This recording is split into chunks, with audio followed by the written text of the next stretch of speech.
At the time this film was being made, Kosovo society was intensely debating the issue of visa liberalization. Kosovar diplomats advocated for it in Brussels, closely observed by civil society and the media back in Kosovo. However, for most Kosovars, life has remained the same. Some continue to try their luck applying for Schengen and other visas, hoping they won't be the one in every third Kosovar who always gets refused. Others have tried to emigrate illegally. Illegal immigration has not only damaged Kosovo's image abroad, it's also encouraged organised crime and people smuggling. Thousands of illegal immigrants from Kosovo attempted dangerous journeys to seek asylum in the EU in 2014 and 2015. At the same time, hundreds of thousands of refugees from Syria and Afghanistan continue to risk their lives to reach the EU. Both instances demonstrate that the strict closing of borders can only lead to tragedy.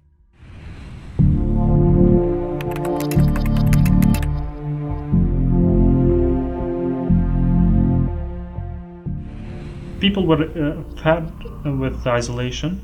People were fed up with status quo in Kosovo, both politically inside Kosovo and vis-a-vis European integration. People migrate for economic reasons regardless of how difficult it is to cross borders. They have done so for centuries. This is not something we're discovering here. There was no hope on the horizon. So a visa liberalization policy will not stop people from migrating, nor I think will it have an effect of increasing the numbers who will. Kosovars have migrated for several decades. The migrant wave of the 1970s and 80s was directed primarily towards Germany and Switzerland, two countries which are now home to a successfully integrated Kosovar diaspora. The migration of Kosovars during the 1990s was caused by the repressive Milosevic regime, which pressured thousands to leave the country. Despite the initial flood of returnees from the West after the 1999 war, disappointment in the country's slow economic development led to a steady wave of silent migration during the 2000s.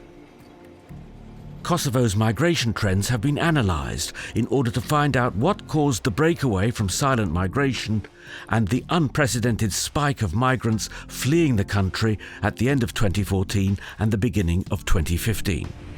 The big waves of migration in Europe in the last 20 years were Moldovans going to Italy, were Albanians going to Italy and Greece, were Kosovars, ending up in Germany and Switzerland in the 90s, all in a situation where these countries had a visa requirement.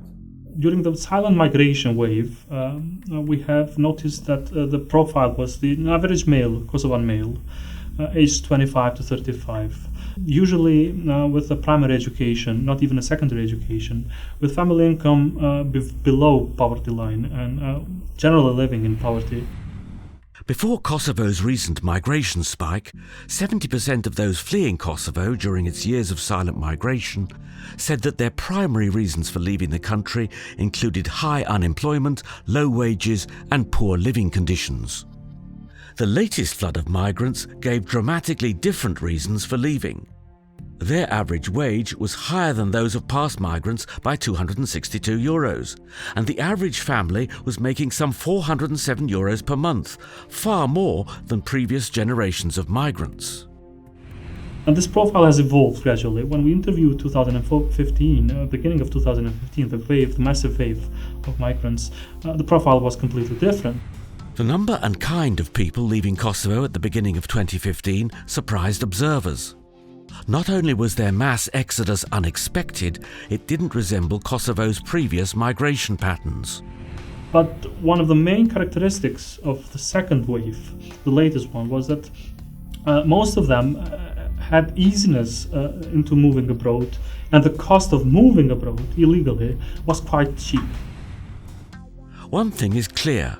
Because Kosovo citizens have no freedom of movement, a black market for people smuggling was made possible for traffickers in Kosovo, Serbia, Hungary, and elsewhere. Traffickers have preyed on potential migrants and their inability to travel legally. Responding to high demand, people smugglers lowered their prices in October 2014. So if you wanted to move before 2014, on average everyone would pay some 3,000 euros per person, total cost of paying the trip, moving illegally as well. And this price has dropped to 600 euros within a year. The price had never been cheaper and made it easy to attract people willing to pay for a chance at a better life. It's obvious that there is a clear link between the phenomenon of migration and the fact that the country is, I will be free to say, forced to live in the ghetto because of non-liberalized visa regime to Schengen countries. Expert observers were not surprised by the influx of migrants leaving the country for two reasons. It is a vicious circle. Visa regime and migration have a causality relation between themselves. Visas and migration, I would say, intensify and aggravate each other, leading to a worsening of the situation. So let's look at it more concretely. When people live isolated, then they have less solutions for their problems, and the economic situation gets worsened. This triggers them to find solutions for their accumulated problems, what inevitably creates illegal migration markets, where criminals offer their services to transport them into Schengen area. And as an endpoint of this circle, people migrate. Finally, the more people migrate, the less likely the EU member states are to lift the visa regime for Kosovars. And this goes in an endless circle. If you have a possibility for legal migration, you will have less pressure for illegal migration, of course. If you have visa liberalization, you will have much less illegal migration because people will travel for 3 months, they will come back. Even if they work illegally, they will not overstay because they will want to go back and forth. But what's the connection between illegal immigration and visa liberalization? The challenge then becomes to take the migration debate away from the visa debate and have a rational debate on how Kosovars who will not find jobs in Kosovo can legally fill jobs which exist in other European countries. How can these two conflicting processes be reconciled? How can illegal immigration be stopped from a country with no freedom of movement? If visa restrictions are removed, won't requests for asylum increase? Well, let us look at asylum. Every Balkan asylum seeker basically knows today that the asylum claim will be rejected. Rejection rates are extremely high. This is true for Macedonians, it's true for Serbs, it's true for Albanians, it's true for Kosovars. So why do they apply for asylum? Well, in some countries, applying for asylum creates a process that takes so long, and you get some benefits that for some people it is worth doing even if they don't get it. Because remember, they do something legal. There's nothing illegal about applying for asylum.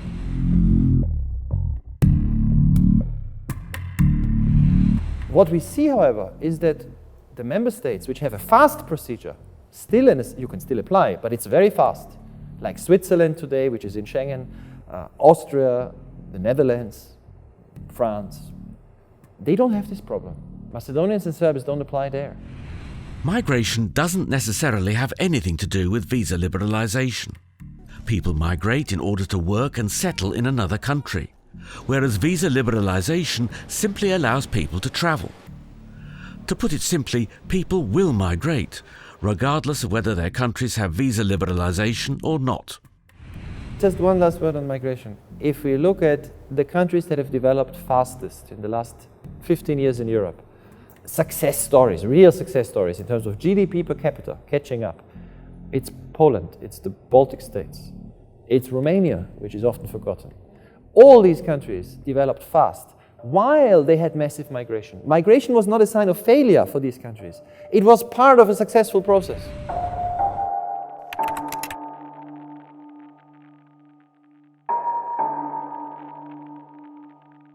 Kosovo is the only European country whose citizens cannot travel to the EU without a visa. I became Deputy Minister January 30th this year. My job includes assisting the Minister in implementing his duties in the European integration agenda. So I applied the application for visa, and the official there required that I have an invitation. And I wasn't asking of any special treatment. I was there at the small window, just as anyone else in Kosovo does when he goes to apply for a visa. So what I did in the afternoon was I retracted my application. I went then to Skopje to apply for a visa for another visit I had to go. I got the visa, but it was 1 year duration with one entry.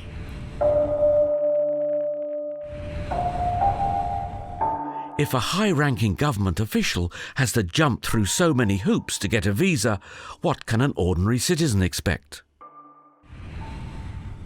Kosovars can travel freely to 4 European countries, a few countries in the Balkans and Turkey.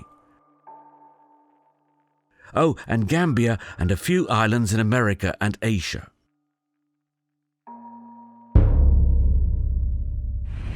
In the past years, it has become cumbersome to at least submit an application for a visa, because in average you would have to wait 2 months before you can do so. This is against EU laws, specifically Regulation number 810/2009 of the European Parliament and European Council.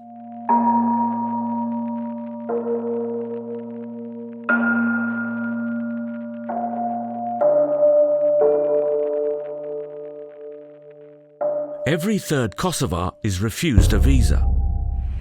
On the other hand, with the rejection rates increased to almost 30%, way beyond the world average of 4.5, people have really started to question how worthwhile it is to submit an application. The potential of Kosovars is cut short by such policies. Students can't study abroad. Businessmen can't work with foreign companies. Ordinary people can't visit their relatives. With such isolation, it's impossible for Kosovars to feel like they are part of Europe. It isn't clear why Kosovo is singled out as a security risk. Its neighbours in the Eastern Balkans, Romania and Bulgaria, have a combined population of 30 million and enjoyed visa-free travel for years. The rest of the Balkans, with a population of approximately 20 million people, has travelled freely through Europe for the past 7 years. Kosovo, with a population of 2 million, has been denied this right with no justification. This is wrong and it's counterproductive because it is punishing a group of people who are trying to travel for business or tourism in order to try and achieve sort of higher political goals that are not actually being achieved. The question remains, why is the European Union so nervous about opening its borders to 2 million Kosovars?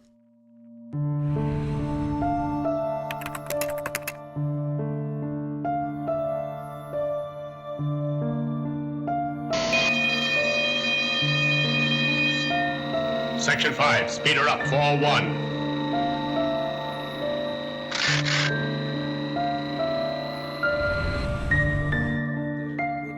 More than 3 years ago, Kosovo's institutions approved a unilateral roadmap for visa liberalisation. It was based on the model of roadmaps issued to neighbouring countries, all of which quickly received visa liberalisation. Civil society experts say Kosovo was not treated fairly in its visa liberalisation process compared to the rest of the region. Just evaluate Kosovo fairly. Monitors of the visa liberalisation process say the EU constantly presents Kosovo with new criteria, prolonging the country's isolation. Kosovo's slow progress in visa liberalisation appears to be politically motivated, rather than an issue of meeting technical requirements. The visa liberalisation process for Kosovo was unfair from the very beginning. Back. Section 5, more speed, 47. In the case of Kosovo, there were other conditions added which had nothing to do really with this policy. One example that comes to mind is political party financing, which in Kosovo you need to now show that this is implemented at the Central Election Commission level, which is not in any of the other documents, not in the Western Balkan countries and not in the roadmap for Turkey today. So, as a civil society, I want to be able to hold my government accountable if they're not meeting the certain conditions, but I do not know whether they have or have not met the conditions required by the Commission. We increasingly hear European ambassadors in Kosovo telling us that the special tribunal and the dialogue with Serbia are conditions for visa liberalisation.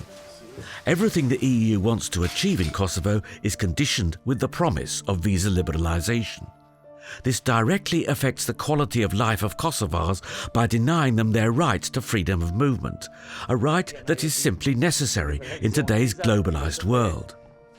The EU's stance means Kosovo passport holders are denied the right to organise their lives as they see fit. The visa roadmap for Kosovo is both broader but also deeper in terms of criteria compared to the other countries in the region. Secondly, Kosovo's roadmap requires more longer-term reforms, which is something that Kosovo may not deliver in a 3-year timeline. So Kosovo now has a passport and ID card which are really secured, most of the secured in the region of Western Balkan. Seriously, those technical criteria have all been met in accordance with our roadmap. So now what we basically need from the European Commission is to evaluate on that and also to build that political will which is necessary among the EU member states and to deliver on Kosovo, because people of Kosovo cannot any longer remain the only people in the region without the right of the visa-free. 7 years after all its neighbours won the right to travel freely through the Schengen zone, Kosovo remains a ghetto. In the meantime, EU member states have further restricted entry through their borders, effectively putting in place a new Iron Curtain, one that divides people into EU citizens and undesirable others. For Kosovars who live in the middle of Europe but cannot travel freely through the EU, this means that life has ceased to be normal. We have been asking all the time just to be treated as fairly as the other countries who have benefited already from this process were. So even now, my only appeal to the European Commission is to be treated fairly and based on the merit. And if we will be treated fairly and based on the merit, I'm 100% that the evaluation will be positive and recommendation will be positive, because we have been working hard. An apparent solution would be that the EU liberalizes visas for Kosovo. However, not liberalizing visas creates a new problem, increases migration, what inevitably increases the difficulty of solving the original problem, fulfilling criteria for the visa liberalization.